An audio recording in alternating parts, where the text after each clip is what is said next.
سلام بینندگان گرامی. امروز پنجشنبه 6 آگوست ساعت به وقت پراگ 10 حالا فرصت نشر سرخط خبرهای مهم فرا رسید. من میرزا نبی خالقزاد هستم و در چند دقیقه دیگر شما را با تازه ترین خبرهای تاجیکستان و جهان آشنا می سازم. انتخابات پرزیدنتی تاجیکستان یک شنبه 11 اکتبر سال 2020 برگزار می شود. سنه انتخابات پرزیدنتی امروز در اجلاس یکجایی مجلس ملی و مجلس نمایندگان در شهر دوشنبه معین کرده شد. اجلاس دو پلات پارلمان تاجیکستان زیر رهبری رستم امامعلی رئیس مجلس ملی دایر شد. انتخابات قبلی پرزیدنتی تاجیکستان 6 نوامبر سال 2013 دایر گشته بود. اکنون حزب‌های سیاسی، اتفاق‌های کسبی ولایت‌ها و شهر و ناحیه‌ها می‌توانند نامزد خود را به انتخابات پیشنهاد کنند. این ششمین انتخابات پرزیدنتی در دوران صاحب استقلالی تاجیکستان خواهد بود. پرزیدنت تاجیکستان به مدت 7 سال انتخاب می شود. داوطلب کرسی پرزیدنتی باید کمش 10 سال در تاجیکستان زندگی کرده باشد، زبان دولتی تاجیکی را داند، معلوماتش عالی و خود حداقل 30 ساله باشد. انتخابات گذشته تاجیکستان 6 نوامبر سال 2013 دایر شده بود. در این انتخابات امامعلی رحمان پیروز شد. او از سال 1992 جمهوری تاجیکستان را رهبری می کند و یکی از نامزدهای اساسی به کرسی پرزیدنتی در همین انتخابات به حساب می رود. در دوام نزدیک به 28 سال رهبری پرزیدنت امامعلی رحمان چندین دفعه قانون انتخابات تغییر یافت و امکان داد که رئیس جمهور بدون محدودیت در سر قدرت باقی بماند. سازمان‌های بین المللی ناظر انتخابات تاجیکستان معرکه‌های انتخاباتی این کشور را آزاد، دموکراتی و عادلانه اعتراف نکردند. تفصیلات اجلاس امروزی پارلمان را در نشر بعدی پیشکش شما می‌سازیم، با هم تماشا می‌کنیم.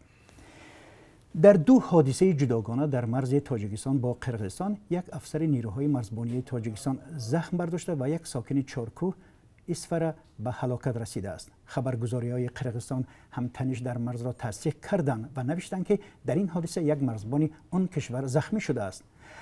از دو جانب یکدیگر را به آغاز تیراندازی متهم می‌کنند. دفتر مطبوعات نیروهای مرزبانی کمیته دولتی امنیت ملی تاجیکستان خبر داد که صبح 6 آگوست در منطقه همجوار محله لنگر ماهیان جماعت چارکوی شهر اسفره سردار دیدبانگاه کوکتاش شیر کبیروف از سوی یک شخص نامعلوم هدف تیر قرار گرفته است. طبق اظهارات ریاست مرزبانی تاجیکستان در این حمله از سلاح شکار استفاده شده است.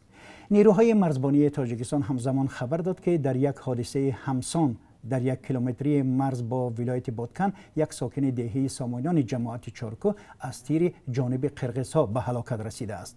به اطلاع منبع واحد عبدالحیف باغبان بریگاد رقم 4 همین جماعت بوده است. مقامات تاجیکستان از این بیشتر جزئیات ارائه نکردند. در همین حال رسانه‌های قرقیزستان هم خبر دادند که حادثه ساعت 5 در مرز بادکن با ولایت سغد تاجیکستان رخ داده است. بخش قرقیزی رادیو آزادی با تکیه به مقامات مرزبانی قرقیزستان نوشت که حادثه در موضع اکیتاش ناحیه بادکن رخ داده و شخصان نامعلوم به سوی مرزبان دیدبانگاه سرحدی به احتمال از کمان شکاری آتش کشیده است. به اطلاع منبع این مرزبان از ناحیه دستش زخمی شده است و وضع سلامتیش معتدل ارزیابی می شود. نیروهای مرزبانی تاجیکستان و قرقیزستان میگویند که حالا مذاکرات سرحدبانان دو کشور جریان دارد و وضع در مرز آرام است. بینندگان ارجمند، ما جزئیات این حادثه را پیگیری داریم. در برنامه اخبار آزادی در این باره به تفصیل گزارش خواهم داد و همچنان جزئیات دیگر را شما می توانید در سامانه رادیو آزادی www.azadi.org مطالعه کنید.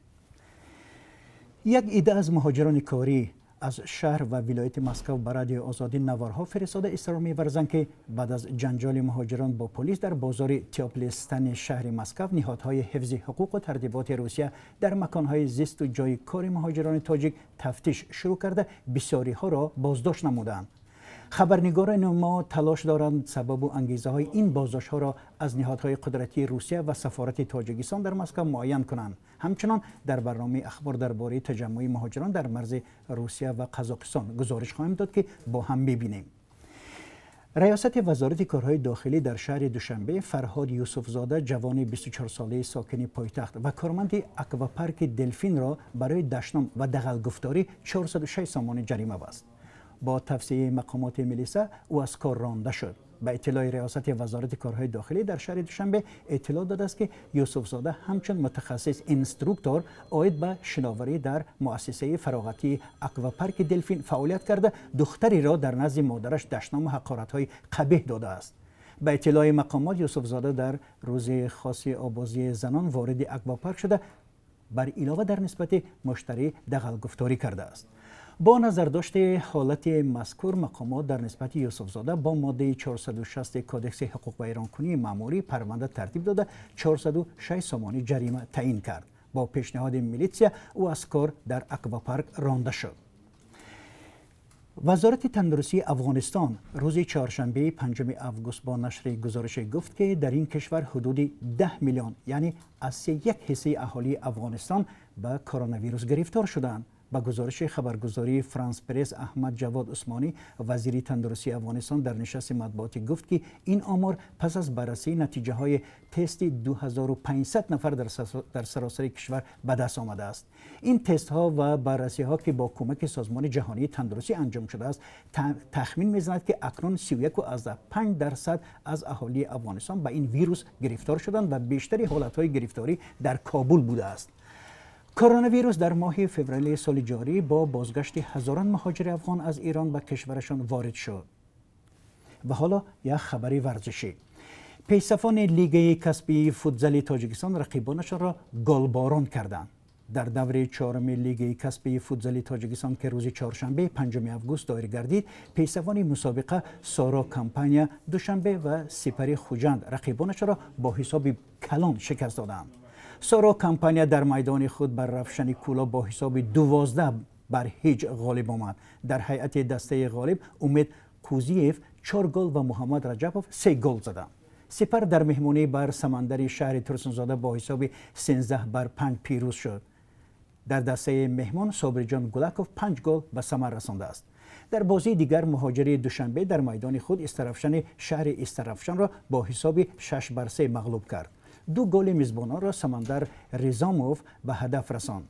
دیروز در اروپا بازی‌های جام لیگ اروپا آغاز یافت و همین گونه هفته روان قوه آزمایی‌ها در چارچوب لیگ قهرمانی اروپا دایر می‌شود.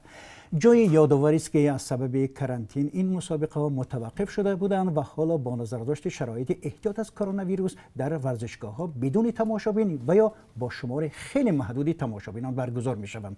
ما بینندگان عزیز جریان این مسابقه ها را پیگیری داریم و در روزهای نزدیک نتیجه مسابقه را پیشکش شما خواهیم کرد. با این خبری ورزشی برنامه سرخط را به پایان میرسانیم. بینندگان ارجمند، ما هر لحظه خبر و حادثه‌های تاجیکستان و جهان را پیگیری میکنیم. در برنامه اخبار شما را با آخرین تحولات تاجیکستان و جهان آشنا میسازیم. برنامه اخباری آزادی ساعت 4 به وقت دوشنبه در کانال آزاد ویدیو و سامانه رادیو آزادی www.azadi.org مستقیم نشر می شود و ثبتش هم می توانید آنجا ببینید. عکس، نوار و یا خبری دارید توسط پیام رسان‌های واتساپ، وایبر، تلگرام به ما بفرستید. از همکاری با شما شاد هستیم. تا ملاقات بعدی، خدا نگهدار.